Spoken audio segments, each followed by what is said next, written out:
여호와 하나님이 천지를 창조하신 때에 천지에 창조된 대략이 이러하니라. 앞에서 우리가 지금까지 살펴봤던 창세기 1장 1절부터 2장 3절까지가 창세기의 서론에 해당된다고 말씀드렸습니다. 그리고 오늘 우리가 읽은 이 2장 4절부터 창세기의 본론이 시작되는 겁니다. 1장 2절로 3절까지가 성경 전체를 한눈에 보여주는 프롤로그와 같다고 말씀드렸습니다. 이 프롤로그는 서막이라 그랬죠. 서막이라고 하는 말은 본 내용이 들어가기 전에 앞머리에서 모든 사건이 전개되기 전에 전체의 주제를 암시하면서 함축적으로 담고 있는 것을 프롤로그라고 합니다. 그래서 첫째 날부터 일곱째 날까지의 모든 말씀들이 앞으로 이어질 창세기와 모든 성경 말씀에 나올 내용을 미리 쫙 보여주는 거예요. 한눈에 보여주는 겁니다. 그렇다면 오늘 읽은 이 2장 4절부터 말씀은 성경 전체가 전하는 본격적인 내용이 이제 시작되는 겁니다. 창세기를 비롯한 모든 성경의 주제는 무엇일까요? 이 주제를 한마디로 말해서 창조주 하나님의 구속사라고 부릅니다. 하나님의 구원 역사라고도 하고 하나님의 구원의 드라마다 이렇게 표현하기도 합니다. 이 구속사를 다른 말로 하면 뭐라고 그러냐? 우리가 첫째 시간에 배웠는데 성경적 세계관을 표현하고 있다 이렇게 배웠습니다. 이 성경적 세계관은 4개로 진행된다고 그랬죠. 첫째는 지금 우리가 배우고 있는 창조, 두 번째는 뭐라고 그랬습니까? 타락, 세 번째는 뭐라고 그랬어요? 구속, 마지막 4번째가 완성, 이렇게 진행된다고 배웠습니다. 이 창조는 하나님의 창조죠. 타락은 인간의 타락입니다. 구속은 예수 그리스도로 말미암은 구원과 구속을 뜻하고, 완성은 뭡니까? 주님이 다시 오시는 재림을 통해서 이 모든 구속사를 완성하실 줄로 믿습니다. 그래서 그 완성을 안식이다 이렇게 표현합니다. 이 일곱째 날이 중요하다고 그랬죠. 창세기를 비롯한 성경 전체의 주제가 바로 이 일곱째 날 속에 담겨져 있습니다. 일곱째 날은 태초에 끝난 것이 아니라 복주사 거룩하게 하신 하나님의 역사가 지금도 계속되고 있고, 장차 주님이 다시 오시는 날 완성하시고 안식하게 될 것을 믿습니다. 이게 구속사예요. 중요한 사실은 성경 66권이 하나님이 복주사 거룩하게 하심으로 완성하시는 전 과정을 기록하고 있다는 겁니다. 그러니까 성경 전체가 일곱째 날 이야기예요. 그런 의미에서 오늘 이 말씀 2장 4절은 일곱째 날의 시작을 알리는 말씀으로 읽어야 됩니다. 더 중요한 사실은 오늘 우리도 하나님이 복주사 거룩하게 하시는 일곱째 날을 살아가고 있는 줄로 믿습니다. 제가 이렇게 해석하는 근거가 있는데 그 근거는 예수님의 말씀에 있습니다. 안식일에 이러한 일을 행하신다 하여 유대인들이 예수를 핍박하게 된지라 예수께서 저희에게 이르시되 내 아버지께서 이제까지 일하시니 나도 일한다 하시매. 안식일에 이러한 일을 행하셨다 이렇게 말합니다. 무슨 일을 행하셨습니까? 그 앞에 보면 베데스다 연못가에서 38년 동안 누워있던 병자를 주님께서 고치시는 일을 하십니다. 그랬더니 유대인들이 예수를 핍박하는 겁니다. 안식일 쉬라고 그랬는데 안식일에 일한다는 겁니다. 그래서 예수님께서 유명한 말씀을 하십니다. 내 아버지께서 이제까지 일하시니. 어떤 일을 하신다는 겁니까? 하나님께서 복 주시고 거룩하게 하시는 일을 하신다는 거예요. 그래서 나도 하나님의 뜻대로 복주사 거룩하게 하는 일을 계속하고 있다. 이렇게 말씀하시는 겁니다. 유대인들은 안식일을 문자적으로 준수하면서 일하지 않고 쉬는 데만 급급했습니다. 일곱째 날을 과거에 완료된 것으로 해석하기 때문에 그렇습니다. 하지만 예수님께서는 일곱째 날을 재해석하셨어요. 새롭게 해석하신 거예요. 복주사 거룩하게 하시는 하나님의 일을 행하는 날이라고 말씀하십니다. 하나님께서는 일곱째 날에 안식하고 쉬고 계시는 게 아니라 복주사 거룩하게 하시는 일을 세상 모든 민족이 구원을 얻기까지 쉬지 않고 행하고 계시는 줄로 믿습니다. 그리고 마침내 어떻게 하실 겁니까? 완성하시고 안식하실 것을 믿습니다. 이 일곱째 날은 그렇게 완료될 것을 미리 우리에게 예표하고 있는 거예요. 그래서 프롤로그라는 거예요. 안식일은 아무것도 하지 않고 쉬는 날이 아니라 하나님의 뜻을 세상에 펼치는 날인 줄로 믿습니다. 하나님의 복을 널리 전하고 하나님의 거룩하심에 참여하기 위해서 힘쓰는 날이 돼야 됩니다. 세상에 속한 헛된 일을 멈추고 오직 경외와 준행, 동행과 축복을 추구하면서 거룩하게 변화되는 삶으로 나아가는 날이 일곱째 날 안식일이 돼야 될 줄로 믿습니다. 자, 5절로 7절. 앞에 부분이 서론이었다면 이제 본론이 시작되는데 이 본론을 시작하기 위한 창조의 대략을 설명합니다. 사람은 창조주 하나님께서 지으신 피조물인 줄로 믿습니다. 사람은 어떤 존재냐? 하나님께로부터 모든 만물을 다스리고 돌보는 사명을 맡기신 청지기인 줄로 믿습니다. 물질적이면서 동시에 영적인 존재인 줄로 믿습니다. 하나님의 통치권을 사람에게 위임하신 겁니다. 자, 8절로 9절 말씀. 에덴 동산이 나오는데 에덴 동산 많이 들어보셨죠? 영어로 Garden of Eden 이렇게 말합니다. 이 에덴이라고 하는 단어가 원어를 살펴보면 무슨 뜻이냐면 희락, 기쁨이란 뜻입니다. 낙원이라고 부릅니다. 낙원. 불가타라고 하는 라틴어 성경은 이 에덴 동산을 기쁨의 동산이라고 말해요.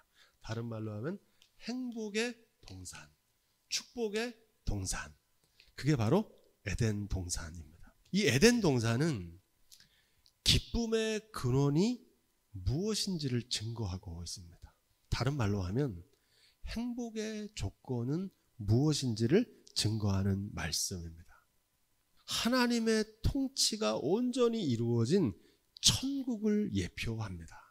우리가 죽음 이후에 가는 천국만 있는 게 아니라 하나님이 다스리는 곳, 하나님의 통치가 이루어진 곳이 천국인 줄로 믿습니다.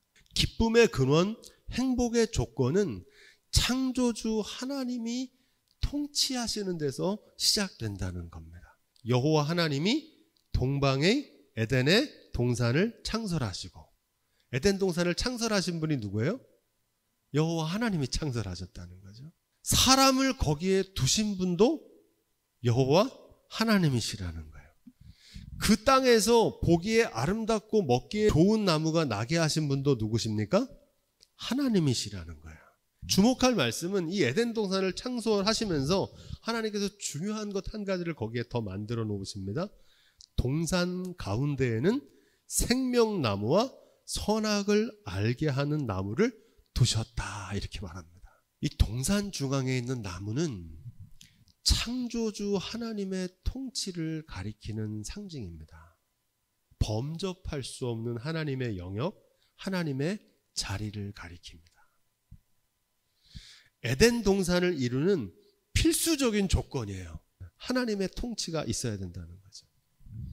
참된 행복의 조건은 창조주 하나님의 자리를 비워두는 데서 시작된다는 사실을 증거하고 있습니다. 하나님이 통치하시는 것이 에덴 동산인 줄로 믿습니다. 많은 사람들은 자신만의 낙원, 내 마음대로 누릴 수 있는 파라다이스를 꿈꾸며 살아갑니다. 성경은 하나님이 다스리시는 곳이 에덴 동산이라는 겁니다. 하나님이 다스리시는 곳이 천국이라는 거예요. 하나님이 다스리는 교회, 하나님이 다스리는 가정이 천국 같은 가정, 에덴 동산 같은 교회가 되는 줄로 믿습니다. 자, 10절로 14절. 에덴 동산에 강이 있다는 겁니다. 에덴 동산에서 흘러나오는 강이 있는데 4개의 강이 있다는 거예요. 그래서 이 말씀을 통해서 많은 사람들이 에덴 동산의 위치가 어디쯤 있을까? 이걸 많이 추정합니다. 부질없는 일입니다. 왜냐하면 이 말씀은 에덴 동산의 위치가 어디인지를 말하는 말씀이 아니에요. 천국은 하나님의 통치가 이루어지는 곳인 줄로 믿습니다. 주 예수와 동행하니 그 어디나 천국으로 변화되는 줄로 믿습니다. 그러니까 주님이 다스리시는 곳이 천국이지 장소가 중요한 게 아니라는 말씀입니다. 여기에는 더 깊은 의미가 담겨져 있습니다. 내 강줄기가 흘러나오는데 어디서부터 발원한다는 겁니까? 에덴 동산으로부터 나온다는 거예요. 에덴 동산에서 생명수의 강들이 흘러나왔다는 거예요. 이 본문이 전하는 메시지는 에덴 동산의 위치가 아니라 생명의 근원이 에덴 동산, 곧 하나님의 통치로부터 시작되었다는 것을 증거합니다. 에덴에서 생명수의 강이 흘러나오는 장면이 에스겔 47장에 나옵니다. 성소에서 흘러나오는 물이 생명의 강을 이루고 바다를 살리고 토지와 만물의 생명을 공급하는 장엄한 비전이 기록되어 있습니다. 계시록 22장에도 보면 사도 요한이 거룩한 성 새 예루살렘에서 수정같이 맑은 생명수의 강이 흘러나오는 비전을 봅니다. 수정같이 맑은 생명수의 강을 내게 보이니 하나님과 및 어린 양의 보좌로부터 나서 길 가운데로 흐르더라. 강 좌우에 생명나무가 있어 12가지 실과를 맺히고 그 나무와 잎사귀들은 만국을 소송하기 위하여 있더라. 이렇게 말합니다. 새 예루살렘 성전에서 흘러나오는 거예요. 그런데 오늘 말씀은 이 강물이 어디서 흘러나옵니까? 에덴 동산. 누가 통치하시는 곳이에요? 하나님이 통치하시는 곳에서 흘러나온다는 거예요. 생명이. 뭘 말씀하고 있느냐? 생명이 어디서부터 시작되냐는 겁니다. 창세기의 에덴 동산과 에스겔서와 계시록의 사도 요한이 이구동성으로 증거하는 메시지가 있습니다. 하나님이 통치하시는 성소로부터 나온 물이 강이 되고 바다로 흘러가며 생명을 공급하는 비전을 증거합니다. 우리의 삶이 어디서 흘러나오느냐? 이 삶은 하나님께로부터 흘러나오는 줄로 믿습니다. 에스겔서는 성소로부터 흘러나온다고 그러고 요한계시록은 하나님의 성전으로부터 흘러나오는데 지금 창세기는 어디서부터 나온다는 겁니까? 에덴 동산으로부터 흘러나왔다는 거예요. 넷플릭스 우리의 지구라고 하는 다큐멘터리인데 그 내용을 보면 오늘날 생태계의 위기를 말하면서 인간의 탐욕과 오만에서 비롯되었다고 고발합니다. 그러면서 그 나레이터가 이렇게 말을 해요. 인간의 손이 닿지 않는 오지, 해양, 밀림, 극지방 이런 곳을 가리켜서 뭐라고 그러냐면 생추어리라고 불러요. 이 생추어리가 성소입니다. 성소. 거룩한 곳이라는 뜻이에요. 인간이 손대면 안 되는 하나님의 자리라는 거예요. 생명이 거기서부터 나온다는 거예요. 생태계의 회복을 위해서 하나님의 자리인 성소를 비워두어야 한다고 역설을 합니다. 이 생추어리를 보존하는 것은 하나님을 위한 일이 아닙니다. 이거 누구를 위해서 해야 되는 거예요? 우리가 살기 위해서. 생명의 근원이 거기서 나오거든요. 해양을 파괴하면 결국 누구에게 돌아옵니까? 사람에게 돌아오는 거예요. 성소, 생추어리를 보존하는 것은 하나님을 위한 것이 아니라 생명을 지키는 최후의 보루가 되는 줄로 믿습니다. 오늘 말씀은 이게 선악과랑 이어지잖아요. 동산 중앙에 있는 나무 손대면 안 되잖아요. 왜냐면 거긴 성소거든요. 하나님의 자리거든요. 인간이 범접해서는 안 되는 곳이에요. 거기서부터 생명이 흘러나오기 때문에 그렇죠. 생명은 성소에서 나오는 줄로 믿습니다. 15절로부터 17절 동산에 있는 모든 나무 실과는 임의로 먹어 자유롭게 먹어도 된다는 거. 하나님 주신 거니까. 청지기로 사명을 감당할 때 하나님 모든 걸 공급해 주신다는 약속입니다. 그런데 동산 중앙에 있는 나무 선악과는 먹지 말라는 겁니다. 왜 하나님께서는 선악을 알게 하는 나무를 만드셨을까요? 그 나무는 하나님의 통치를 나타내고 있기 때문에 그렇습니다. 그래서 어떤 분들이 이렇게 말해요. 그냥 차라리 하나님께서 선악을 알게 하는 나무를 만들지 않았으면 사람이 타락하지 않았을 텐데. 근데 그 말은 무슨 말이냐면 하나님 없이 내 맘대로 살고 싶다는 얘기입니다. 신호등이 길 중앙에 있잖아요. 신호등이 없었으면 좋겠다는 거예요. 그래 내 맘대로 다닐 수 있으니까. 근데 신호등은 누구를 위한 겁니까? 우리 안전과 질서를 위해서. 왜 하필이면 그것을 보이지 않는 곳에다가 뒀으면 좋은데 동산 중앙에 두었을까요? 모든 일의 중심에 하나님을 경외하는 삶을 살아가라는 겁니다. 언제나 어디서나. 맞아. 이 모든 거 이거 하나님이 주신 거지. 하나님이 나에게 맡기신 거지. 이걸 기억하면서 살아가라는 데 있는 줄로 믿습니다. 범사에 하나님 경외하라는 겁니다. 경외하다는 말은 다른 말로 바꿔하면 두려워하는 거거든요. 그런데 오늘날 사람들은 동산 중앙에 나무가 없는 것처럼 살아요. 오히려 물질은 두려워하고 사람은 두려워하는데 하나님은 두려워하지 않아요. 이 동산 중앙에 있는 나무는 너희는 피조물이라는 거예요. 그걸 보면서 맨날 그걸 기억하는 거예요. 하나님이 창조주고 나는 피조물이지. 우리가 영원히 살 수 없고 죽을 수밖에 없는 존재인 줄로 믿습니다. 그걸 알고 살라는 거예요. 그걸 기억하며 살라는 거예요. 순간순간. 하나님께로부터 권한을 부여받은 청직이라는 사실을 삶의 중심에 두고 살아가라는 데 있는 줄로 믿습니다. 근데 이거를 모르고 살 때가 많아요. 내가 가지고 가는 줄 알아요. 다 두고 가는 거거든요. 잠시 맡았다가 다 두고 가는 청직이라는 사실을 사는 날 동안 하나님의 뜻을 위해서 선용하는 데 힘쓰며 사는 저와 여러분들이 될 수 있길 주님의 부탁을 드립니다. 그래서 이 동산 중앙에 있는 선악과는 창조주 하나님과 피조물인 사람의 유일한 차이점이에요. 사람이 마음대로 할 수 있어요. 하나님께서 그렇게 하라고 하셨고 임의로. 그런 권한을 주셨어요. 그런데 이것만 하나님이 하나님이란 사실을 기억하며 살라는 겁니다. 모든 만물을 다스리고 지키는 권한이 있지만 그 권한을 주신 분이 여호와 하나님이란 사실을 잊지 말라는 겁니다. 그 표적이 바로 동산 중앙에 있는 선악과입니다. 이 선악과라는 말의 뜻은 선부터 악까지라는 뜻입니다. 선악을 구별하는 최종적인 권한이 하나님께 있는 줄로 믿습니다. 우리도 선악을 많이 구분하자. 이건 선한 거다, 이건 악한 거다. 이 사람은 좋은 사람이다, 나쁜 사람이다. 이 사람은 죽일 놈이다, 살릴 놈이다. 이거 누가 정할 수 있습니까? 우리도 나름대로 판단할 수 있고 분별할 수 있지만 그 최종적인 판결은 하나님께 있는 줄로 믿습니다. 그걸 알고 살라는 거예요. 멋대로 선과 악을 규정하고 함부로 타인을 정죄하지 말라는 겁니다. 그 사람이 선한 사람일지 악한 사람일지 우리가 다 알 수 없어요. 하나님께서 판가름하시는 줄로 믿습니다. 오늘날 세상의 불행과 무질서의 원인은 단 하나입니다.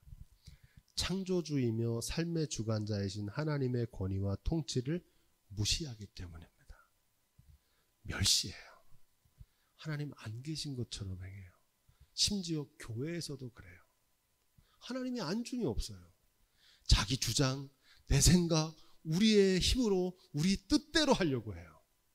오늘날 교회가 손가락질 받고 하나님이 창조하신 가정들이 무너지는 이유도 여기에 있습니다. 교회의 머리가 누구십니까? 교회의 머리가 누구세요? 예수 그리스도시잖아요.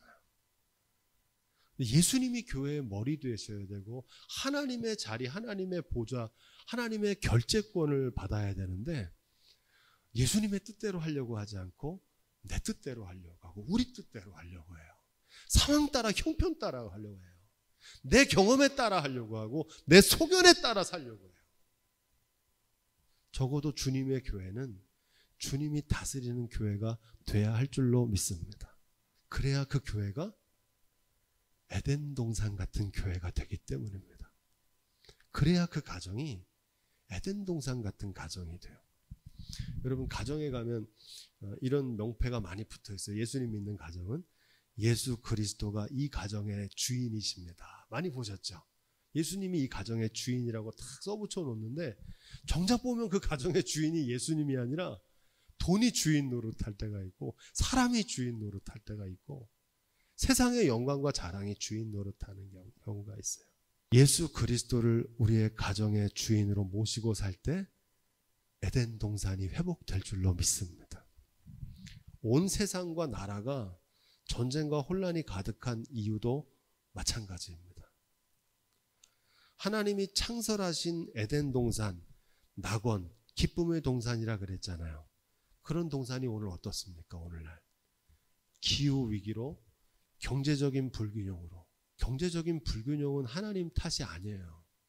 하나님께 세상 모든 만물을 다 우리가 풍족하게 먹을 수 있도록 주셨잖아요. 그런데 왜 가난한 사람들 저기 아프리카나 하루에 끼니를 거르는 아이들도 있고 어떤 사람은 먹는 것 남아가지고 우리나라도 음식물 쓰레기가 엄청나게 많은데 이런 빈부의 격차가 왜 납니까? 하나님께서 일용할 양식을 다 두셨는데 하나님이 주신 모든 양식은 우리의 필요를 채우는 데는 충분하지만 인간의 탐욕을 채우는 데는 부족하기 때문에 그렇습니다. 그건 하나님 때문에 그런 게 아니라 욕심꾸러기들 때문에 그래요. 자기도 먹지 못하고 가져가지도 않을 건데 막 쌓아놓고 사는 사람들 때문에 못 먹는 사람들이 있는 거예요. 그건 하나님 문제가 아니에요. 하나님은 우리에게 모든 양식을 공급해 주시는 분인 줄로 믿습니다. 피조물 된 인간이 마치 창조주인 것처럼 행세하며 하나님을 두려워할 줄 모르기 때문입니다. 선악과는 하나님의 통치를 상징합니다. 하나님의 통치. 하나님이 다스리시는 거예요.